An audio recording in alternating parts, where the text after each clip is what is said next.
Kisah Pilu Cut Nyak Dien, Ratu Aceh, pahlawan yang makamnya ditemukan 50 tahun setelah gugur. Jangan lupa di-subscribe dulu, agar selalu menyimak sejarah Nusantara berikutnya. Terima kasih. Assalamualaikum warahmatullahi wabarakatuh. Cut Nyak Dien menikah pada usia masih belia pada 1862 dengan Teku Ibrahim Lama dan memiliki seorang anak laki-laki. Ketika Perang Aceh meletus pada 1873, Cut Nyak Dien memimpin perang di garis depan, melawan pasukan Belanda yang bersenjatanya lebih lengkap. Cut Nyak Dien dikenal sebagai panglima perang yang tangguh di wilayah Enam Mukin.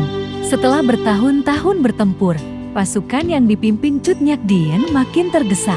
Demi menghindari kejaran pasukan Belanda, keluarga Cut Nyak Dien lalu memutuskan mengungsi ke daerah yang makin terpencil dan terus mengobarkan semangat pertempuran. Cut Nyak Dien merupakan salah satu pahlawan yang berasal dari tanah Rancong. Ia dikenal gigih dalam melawan penjajah Belanda, hingga akhirnya ia diasingkan keluar Aceh. Walaupun berasal dari keluarga bangsawan, tidak membuat Cut Nyak Dien memilih hidup nyaman. Ia adalah sosok yang peka terhadap penderitaan rakyat Aceh akibat penjajahan Belanda, dan karena itulah ia memutuskan mengangkat senjata. Cut Nyak Dien lahir pada 1848 dan berasal dari keluarga bangsawan yang sangat taat beragama. Ayahnya Teku Nantasautia, seorang ulebalang atau panglima perang Nam Mukin. Ia juga diketahui sebagai keturunan langsung Sultan Aceh jika dilihat dari garis ayahnya. Tapi dalam pertempuran sengit di kawasan Selagli Tarun, Teku Ibrahim atau suami Cut Nyak Dien gugur. Kendati suaminya gugur, Cut Nyak Dien bertekad untuk terus melanjutkan perjuangannya melawan kolonial Belanda dengan semangat yang makin berapi-api. Kebetulan sewaktu menyelenggarakan upacara penguburan Teku Ibrahim, Cut Nyak Dien bertemu dengan Teku Umar yang kemudian menjadi suami sekaligus rekan seperjuangan. Bersama Teku Umar, Cut Nyak Dien berhasil membangun kekuatan kembali dan mampu menghancurkan markas Belanda di sejumlah tempat. Namun, berkat taktik lisiknya Belanda kembali mendesak pasukan Cut Nyak Dien dan Teku Umar.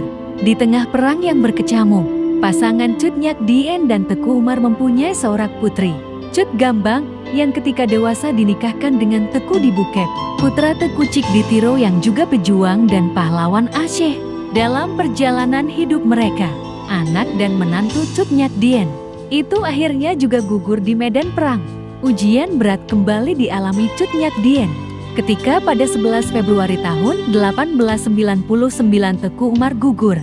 Tapi semangat tempurnya tetap menyala-nyala dan ia bertekad berjuang sampai titik darah penghabisan. Sementara itu, Belanda yang mengetahui kekuatan pasukan Cut Nyak Dien kian melemah dan hanya bisa menghindar dari hutan ke hutan, maka pihak Belanda terus melancarkan tekanan. Akibatnya kondisi fisik dan kesehatan Cut Nyak Dien makin melemah, namun ia tetap melanjutkan pertempuran. Melihat kondisinya seperti itu, Panglima Perang Cut Nyak Dien yang bernama Peng Lat Elai justru menyerahkan diri ke Belanda. Cut Nyak Dien sangat marah sekali dengan menyerahkannya panglimanya, dan Cut Nyak Dien menegaskan untuk terus bertempur. Pada akhirnya Cut Nyak Dien berhasil ditangkap oleh pasukan khusus Belanda yang dipimpin oleh Letnan Van Vuren. Seperti biasanya setelah ditangkap, dan untuk menghindarkan pengaruhnya terhadap masyarakat Aceh, Cut Nyak Dien diasingkan ke Pulau Jawa, tepatnya ke daerah Sumedang, Jawa Barat. Di tempat pengasingannya, Cut Nyak Dien yang sudah renta dan mengalami gangguan penglihatan itu lebih banyak mengajar agama. Ia tetap merahasiakan jati diri yang sebenarnya sampai akhir hayatnya. Cut Nyak Dien wafat pada tanggal 6 November tahun 1908 dan dimakamkan di Sumedang. Makam Cut Nyak Dien baru diketahui secara pasti pada 1960 atau sekitar 50 tahun setelah kematiannya. Waktu itu, Pemda Aceh memang sengaja menelusuri kuburannya. Perjuangan Cut Nyak Dien bahkan membuat seorang penulis dan sejarawan Belanda, Nyai Sekli Lulov kagum dan memberi gelar Ratu Aceh. Dengan jiwa dan raganya dipertaruhkannya demi tercapainya negara yang merdeka. Semoga perjuangannya menjadi amal ibadah dan ditempatkan di surga. Amin ya robbal alamin. Terima kasih. Wassalamualaikum warahmatullahi wabarakatuh.